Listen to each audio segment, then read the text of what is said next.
Hey everybody, welcome back. My name is Elise, and this is 10 to Life, a true crime channel where we're talking about everything true crime and talking about all of the red flags that we see along the way.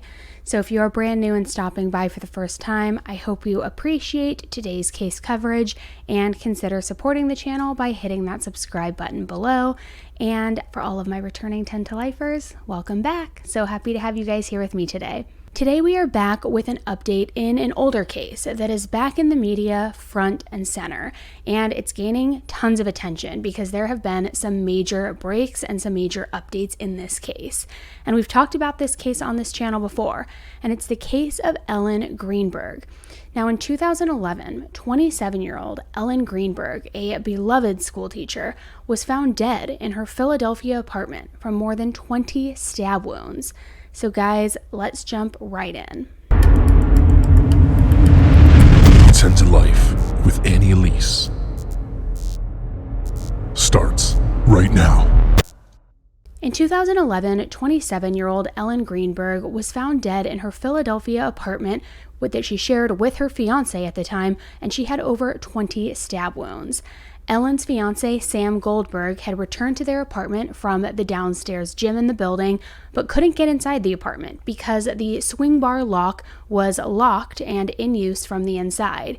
So eventually he forced himself inside the apartment and discovered Ellen on the floor of the apartment kitchen with a 10-inch knife in her chest and more than 20 stab wounds to her chest, abdomen, head, and neck. Her death was initially ruled as a homicide before a different medical examiner ruled it as self-inflicted. But her family never believed that was true. And quite frankly, the evidence, the crime scene, and the circumstances made a ton of people believe that it wasn't true from the very beginning. So like I said, I covered this case on my channel previously, but it was kind of a while back. So rather than rehash the entire case here in this video, I'm going to embed that video in here so that you can get fully caught up on what happened. Then I will jump back on here with you and give you the updates and what's happening with the case today. So if you've already seen that video, you can skip ahead back to when I'm in pink, but it is a quick watch and I encourage you to watch it again because it contains so many details about the crime scene, about the weird circumstances as well, like Ellen taking her own life as she was literally making a snack to eat in the kitchen. Also, how she filled up her gas tank that morning, yet had plans all along to apparently end her life, which why would you need a full tank of gas if that was your plan? I mean, there are just so many twists in this case. So watch this video, get caught up, and then I will jump back on with you. So today's case that we're talking about is one that came across my desk pretty unexpectedly. And after I got to researching on it and really kind of like diving in, it left me angry.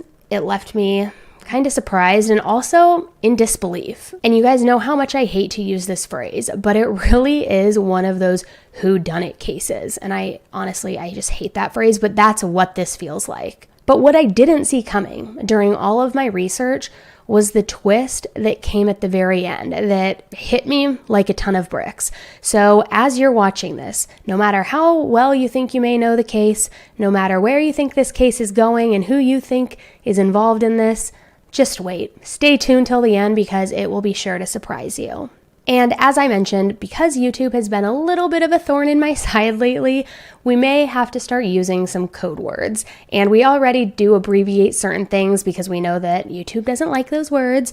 And I've gotten suggestions to, hold signs up and do things like that because it's just beyond ridiculous. But anyways, we're going to try one of those code words today. So for unaliving, which I feel like is already code word enough, we are going to be using the term hopelessly sad. So when you hear me say hopelessly sad and give you kind of that look or that little wink, you're going to know what we're talking about, which is unaliving.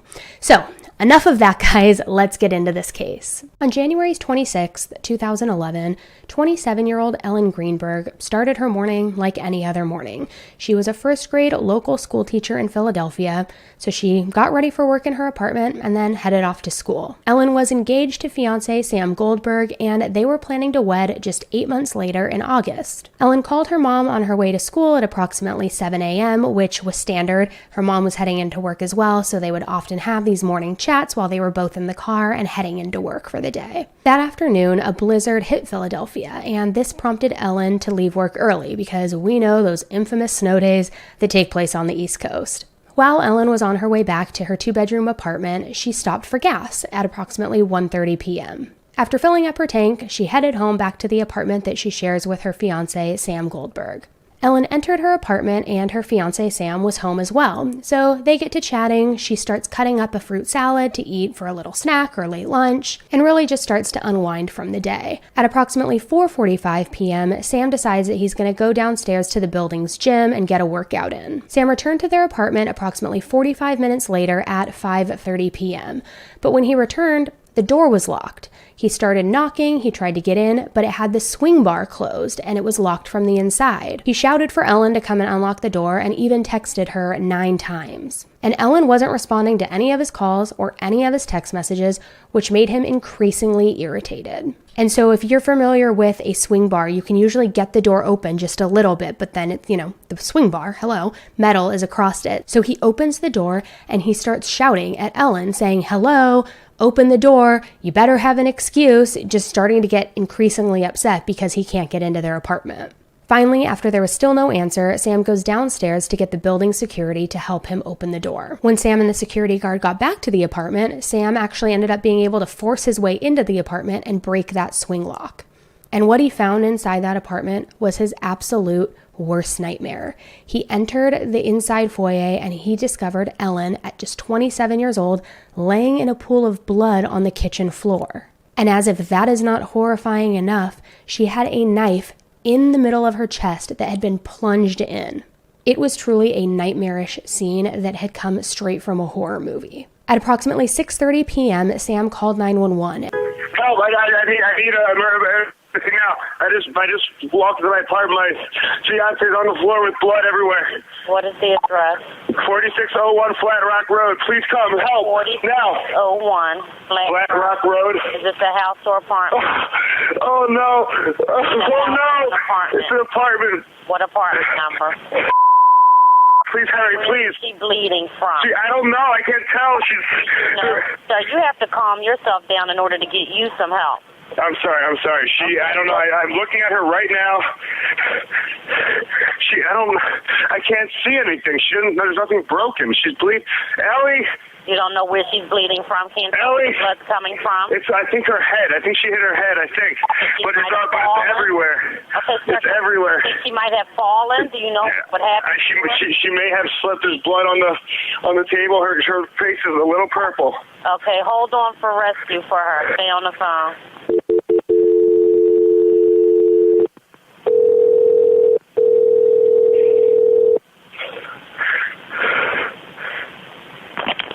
Fire Department 842. What's the address? No, 4601 Flat Rock Road. Please hurry. 4601 Flat Rock. Yes. What's wrong? I went downstairs to go work out. I came back up. The door was latched. My fiance's inside. She wasn't answering. So after about a half hour, I decided to break it down. I see her now just on the floor with blood. She's not responding. Okay, is she breathing? Look at her chest. I need you to calm down, and I need you to look at her chest. It's really. I really don't think she is. Listen to me. Someone's on the way. Look at her chest. Is she flat on her back? She's on her back. So I bring her. Look at her chest and tell me if it's going up and down, up and down. I don't see her moving. Okay. Do you know how to do CPR? I don't. Okay. I can tell you what to do. Okay, until they get there. I want you to keep her flat. Oh God. Hello. Yeah, hi, okay. Are you willing to do CPR with me over the phone until they get there? I have to, right? Okay, so get her flat on her back, bare her chest, okay? You want to rip her shirt off. Okay? You need to kneel down by her side. Oh, my God. Ellie, please. Listen, you can't freak out, sir, because you Okay, I'm trying not to. Her shirt won't come off. It's a zipper. Oh, my God. She stabbed herself. Where? She fell with a knife. Oh, no, her knife's sticking out. Her what? There's a knife sticking out of her heart. Oh, she stabbed herself? I guess so. I don't know where she fell on it. I don't know. Okay, well, don't touch it. Okay, so I just let her down. Here now? I mean, what do I do? No, I mean, you can't. If the knife is in her chest, it's going to be kind of hard for you to do CPR at this time. Oh, no. Oh, my goodness. Okay. Police, which operator? 277. Is someone coming here? Yes, they are. You said 4601 Flat Rock, right? Yes. Okay, someone's on the way. And the knife is still inside? Wait, so what? The knife is still inside of her? Yes, I didn't take it out. Was it her chest or what area did It's in her chest. It looks like it's right in her heart. Okay, someone's on the way out there. Okay, just get. Oh my God! Oh my God! Okay, How old is she? She's 27. 27, and there's no sign of life at all. Like, No, please don't be. What? Pinch her under her arm and tell me if she responds to pain. She's Ellie. She's not. Her arm and her hands are still warm. I don't know what that means, but there's blood everywhere. I know, but you can't, and the knife is still inside of her. How far? Can you see how far it went in? It looks pretty deep. Okay. It looks it's a long knife. Don't touch anything. Yeah, don't touch anything, okay? I'm not touching anything. I can't believe this, though. So wait, it was just you there with her? We're the only ones here. And she ran in the door, you said latched it shut? No, I went downstairs to work out, and when I came back up, the door was latched. Like, it was, it wasn't like it was, it was like locked from the inside, and I'm yelling, so I'm was yelling. Your house broken into? No. So there's no sign of a break-in? No sign of a break-in at all. There will be when you get here, because I had to break the latch, but to get in. Okay, 4601 Flat Rock, and this is a house, right? It's an apartment. Flat Rock apartment. Okay, that'll help. Oh my God. All right, thank you.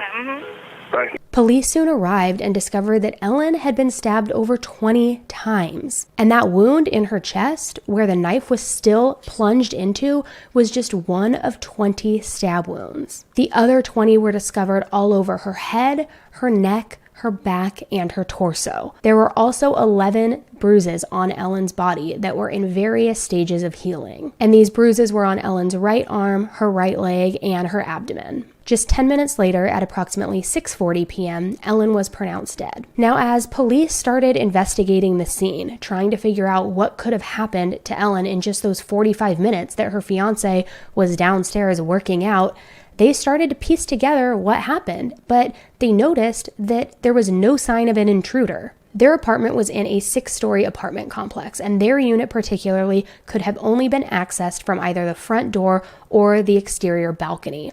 But remember, it was a snow day that day, and there was heavy, fresh snow on the ground, and they saw no footprints and no sign of disturbed snow, leading them to believe that this person came in from the exterior balcony. Officers also had noted that there was no evidence to suggest a robbery took place. There were still valuables in the apartment, personal effects, nothing that normally would be a sign that somebody had come in and committed a robbery. So with no suggestion that any other person had entered the home and nothing had looked disturbed, no sign of a robbery, the police then started looking at this as an unaliving. Particularly because in addition to there being no sign of an intruder coming in, there were also no defensive wounds on Ellen. So despite there being no note left from Ellen, they began treating it as that kind of scene. So my initial thought when I got to this point in my research was, oh, hello, it's obviously the fiancé, right? He had access to the apartment. Ellen had 11 bruises on her body that were in various stages of healing. He maybe had a temper, maybe had the motive, because being hopelessly sad didn't quite align with the amount of wounds on Ellen's body. However, Ellen's parents told police that they absolutely did not think and have any reason to think that her fiancé Sam would have been involved. Ellen was also seeing a psychiatrist at the time for anxiety, and when police spoke with this psychiatrist, she also tells them, no, Ellen was very happy at home. She never confided in me that there was any sort of DV happening. I can't suspect that Sam would have had anything to do with this. But then, the very next day, the medical examiner had a very different report than how they were originally treating this crime. And on January 27th, the medical examiner classified this as a homicide. So then, the Philadelphia Police Department, who had originally ruled this as something else, began to backtrack. And they said, no, it's not classified as a homicide, but it is being treated as a possible homicide, and we have investigators investigating the manner of death because it does seem suspicious at this time. So very different than what they were saying just 24 hours earlier. Nevertheless, the investigation, of course, continued because they still had to rule this one way or another and get more information. So as they begin investigating, the police learn about Ellen's anxiety, and then that reportedly started making them lean back in the original direction of Ellen just being hopelessly sad. Ellen's psychiatrist had prescribed her Klonopin for anxiety and Ambien for sleeping. Now, both of these have ideations listed as possible side effects. Personally, I have taken Ambien in the past and was prescribed it many, many years ago, literally like 10 years ago, and it does mess with your mind. I will say that. Although, again, nobody close to Ellen, not her family, not her friends, not her psychiatrist, ever heard Ellen express any sort of thoughts or inclination that this is where her mind was going.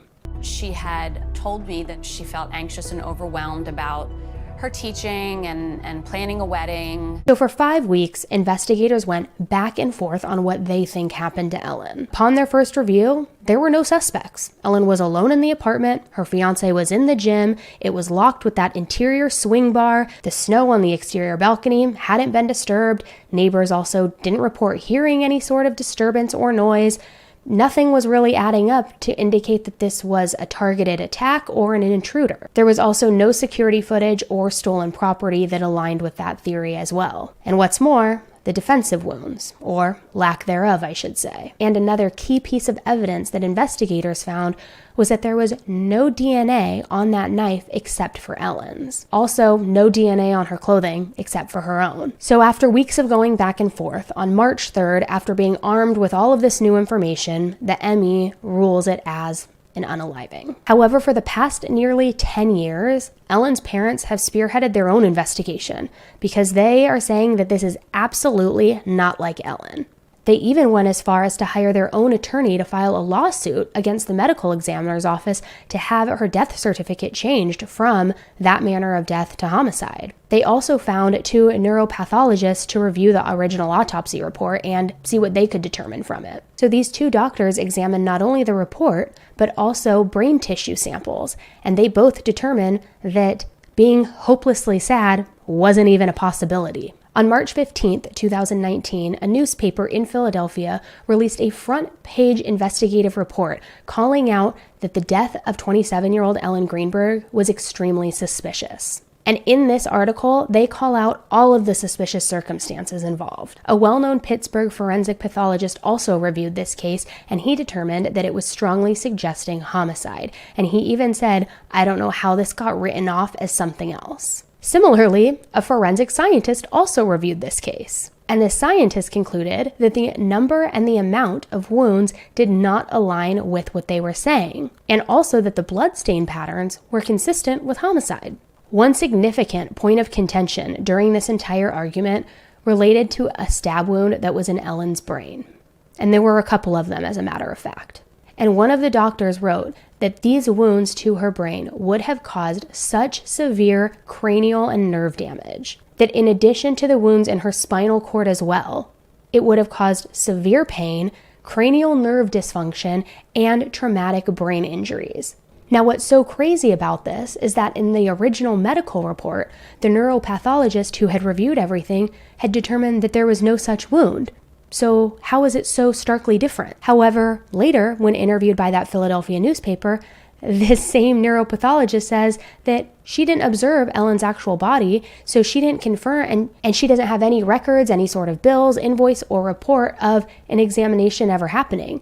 So how does that happen? And how does somebody, ignore one thing but then say they can't remember it, say they didn't even observe it? Like, how are there such discrepancies between the initial report, the original report, and what's being reviewed now? In October 2019, Ellen's parents filed a civil suit against the medical examiner's office and also against the pathologist who conducted the autopsy. And this suit seeks to change the manner of death on the death certificate from what it is to at least undetermined, saying that the pathologist was swayed by the police to rule it as this without actually evaluating the true evidence. And in fact, the doctor who performed the original autopsy admitted to changing the manner of death at the insistence of the police. A new technology called photogrammetry that wasn't available at the time of Ellen's death is available now, and it's also shedding new light on what happened. And this new technology creates a 3D recreation of Ellen's wounds. And when looking at this, it shows that not all 20 wounds could have been self-inflicted. She had approximately 10 stab wounds to the back aspect of her neck. It's difficult to inflict those type of wounds on yourself. So with all of this, Ellen's parents got a pretty large legal victory in January of 2020. Because a Philadelphia court said that this case was allowed to proceed and go past the initial motion to dismiss phase. In December of 2021, an additional review was done on Ellen's case due to the new evidence, to the attorney that Ellen's parents had hired and collected new evidence, the new reports, and it was going to be looked into again. However, recently in early 2022, Pennsylvania Attorney General Josh Shapiro actually closed the death investigation and went with that original ruling, a conclusion that her family and friends still believe is very, very incorrect. And the circumstances around Ellen's death were about to become much more mysterious. The DA's decision came despite having a deposition from a medical expert that said in their report that out of many of those 20 stab wounds, there was no hemorrhage. Now, if there was no hemorrhaging in those wounds, that suggests that Ellen was already dead and blood flow had stopped, and that those wounds happened post-mortem. And if they were done post-mortem, that means done after death, that means that Ellen could not have done them.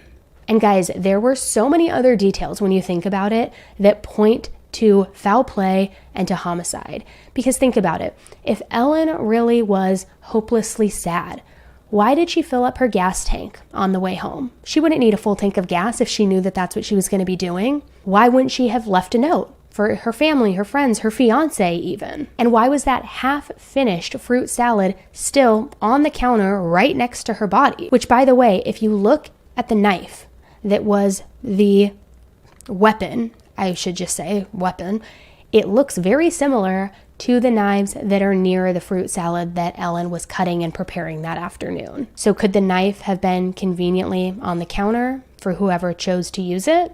Also, if she was intent on doing this to herself, why would she choose that method? And why would she stab herself? And even more, why would she do it through her clothing, which is something that experts have noted is very rare to happen in situations like this. If somebody does use that method, they more than likely are nude. Very rarely do they actually do it through the clothing. But even with some of that, circumstantial gray area questioning, how did she manage to give herself wounds in the back, in the neck, in the brain, all over her body, over 20? How would she have the physical strength to carry out all 20 of those wounds, and then for the last one, so deep into her chest to leave the knife plunged in? And especially after multiple wounds to the spinal cord, the brain, the neck, certainly that would debilitate her. Now, if you're like me, the suspicion of the fiancé being involved is still creeping around in the back of your head, right? We know they were engaged, but we also know that her parents and her psychiatrist said that they had no reason to suspect DV or that he would be involved in something like this. Yet according to Ellen's father, Ellen had confided in him a month prior that she wanted to move home. So could there have been trouble in paradise that perhaps Ellen wasn't confiding openly yet to people? And remember those texts that fiancé Sam had sent Ellen when she wasn't opening the door saying, "Open the door, you better have an excuse." Well, after the tech was pulled, we see exactly the text messages that he sent Ellen. And this new report showed a slew of frustrated and then very angry texts pointed to Ellen. And they said, and I'm going to read them for you in a row. "Hello, open the door. What are you doing? I'm getting pissed. Hello, you better have an excuse. What the F? Ah, you have no idea. DV author, advocate, and expert Barry Goldstein says that text message, "you better have an excuse," raises an especially concerning red flag. And he says, what I'm getting from that conversation is that if she doesn't listen to him or obey him, that he punishes her. He says that's the tone I'm getting, which in essence is coercive control. Ellen's father later told the hosts of Crime Junkie podcast, give a little quick shout out to a fellow true crimer out there, that they know for a fact that Ellen was being hurt before the attack, and that they were certain that she was being hurt, but that maybe she didn't know how to tell them that she was being hurt, or didn't know how to ask the right questions to know if she was truly a victim of DV. And that takes us back to those 11 bruises that were found on Ellen's body, because remember, they were all in different stages of healing. And in many cases of DV, we see it escalate from verbal to physical to deadly. Another interesting note is that on January 23rd, just a couple of days before this happened to Ellen, her family members and close friends received a save the date in the mail for their wedding. So if she was thinking of being hopelessly sad, why would she have sent those cards out? And we know that her dad said that she had expressed interest in moving back home. We also know that she started seeing a psychiatrist very, very recently because she was suffering from crippling anxiety. And she also had those mysterious 11 bruises on her body. So could it be that Ellen had a discussion with Sam inside that apartment when they both got home that snow day before Sam went to the gym, and she perhaps told him that she wanted to move home, that she was maybe having cold feet, that she was stepping back from their relationship? Could this have then angered Sam, and the suspicion of previous DV escalated from physical to deadly? And could the reason that Ellen had absolutely zero defensive wounds be because this was a blitz attack on Ellen in the kitchen while she was eating that fruit salad that was still on the counter next to her? She had no defensive wounds on her hands, but that didn't account for the fact that maybe she was hit from the back. Maybe she was knocked out. How could anybody stab themselves this many times? And could that also be why many of the 20 stab wounds on Ellen's body appeared to have occurred post-mortem, more in line with overkill and somebody continuing after somebody is no longer with us, which is something that would have been physically impossible for Ellen to have done herself? Could Sam have done this and then left for the gym for 45 minutes to create some sort of alibi or timeline of sorts to cover his tracks? Sam has never spoken out publicly regarding Ellen's death, and he also has not answered any questions from any media outlet. Now, while I can understand that in some regard, also if you're a grieving fiance and if the suspicion has never been on you, formally, or even really informally, why aren't you speaking publicly? Even acknowledging her death, to grieve, to express heartbreak. If you're not even being looked at as a suspect, why would you be so quiet in those moments? So according to reports, Ellen's parents are now prepared to sue the city and try to get this ruling overturned. And that district attorney who just recently, literally this year, ruled it as the original ruling, he will not speak out. He refuses to make any sort of comment. The family of Ellen Greenberg emphatically has denied that there is any chance she could have done this to herself. Since Ellen's death, her parents have vowed that they will not stop until authorities move beyond this ruling that she took her own life.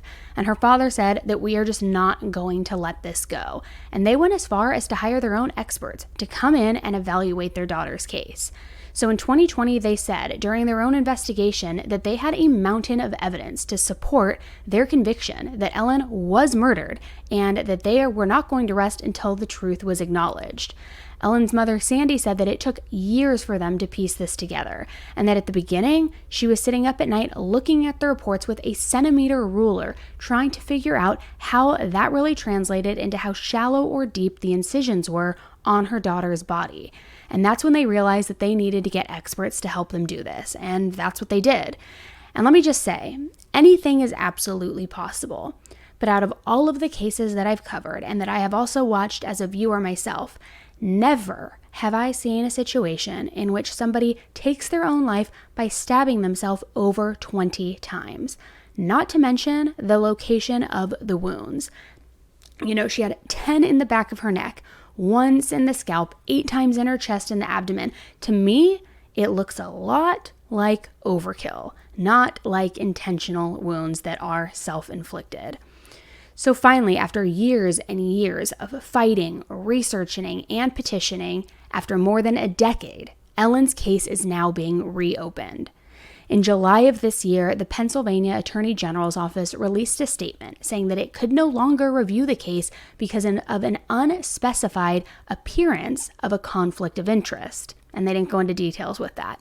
But the AG's statement ended with a message to Ellen's family. And that message read, "We wish Ellen's family nothing but the best, and our office regrets that despite our extensive work, our additional efforts have not brought more closure to the questions around her death." So the district attorney's office in the neighboring Chester County has announced that they now will be reviewing the case after the Pennsylvania AG's office referred the case back to their office.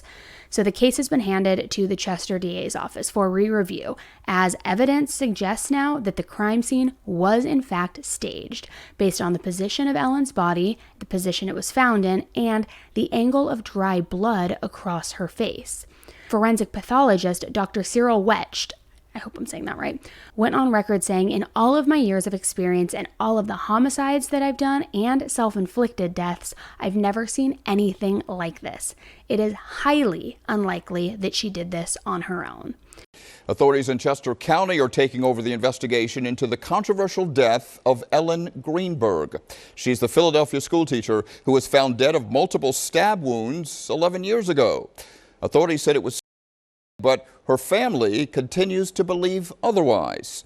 Action News' Andy McCormick has the latest. The Chester County District Attorney's Office now has the case and will begin investigating it.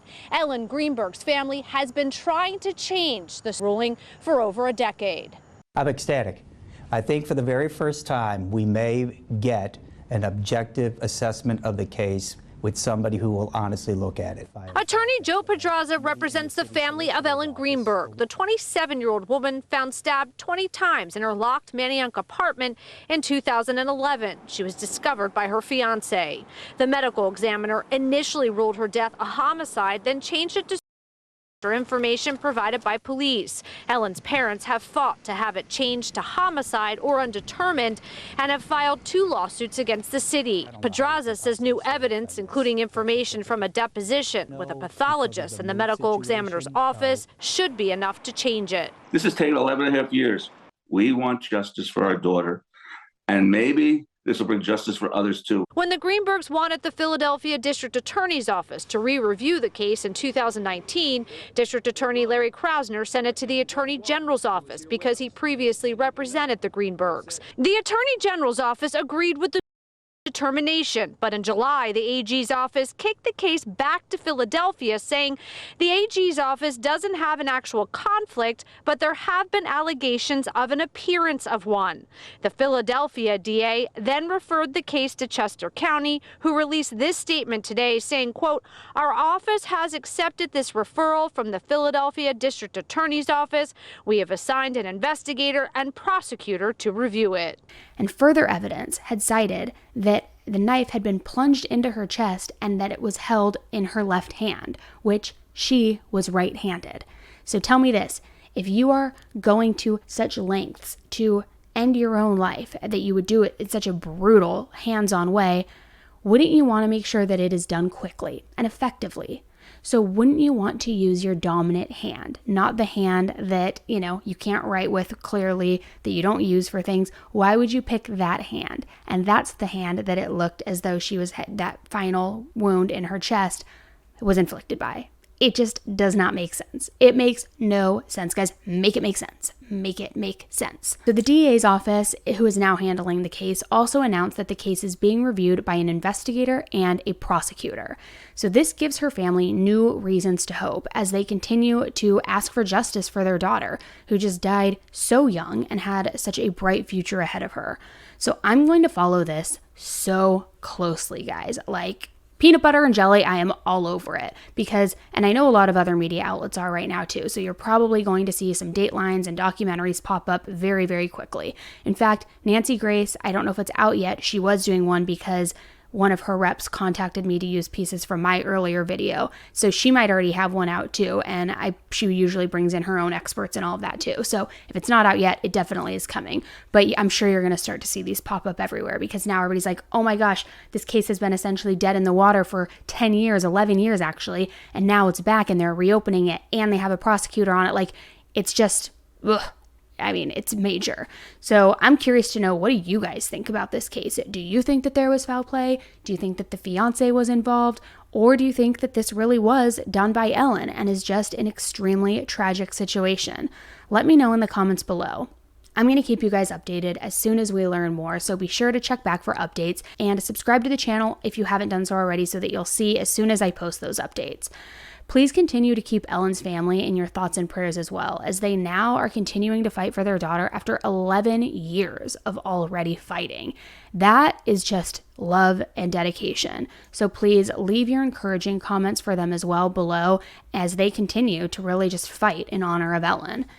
Thanks again for tuning in with me. I hope that you appreciated the case coverage today. Let me know what you've heard about this case and what you're seeing out there too, and of course what you think, because like I said, it's back in full swing. And I really just hope that Ellen gets the justice that she deserves, and that whoever is responsible for this, if there is somebody else, that they or he is held accountable. And I'm sure you get what I'm saying there, you know. All right, guys, thanks again for tuning in. And until the next one, stay safe.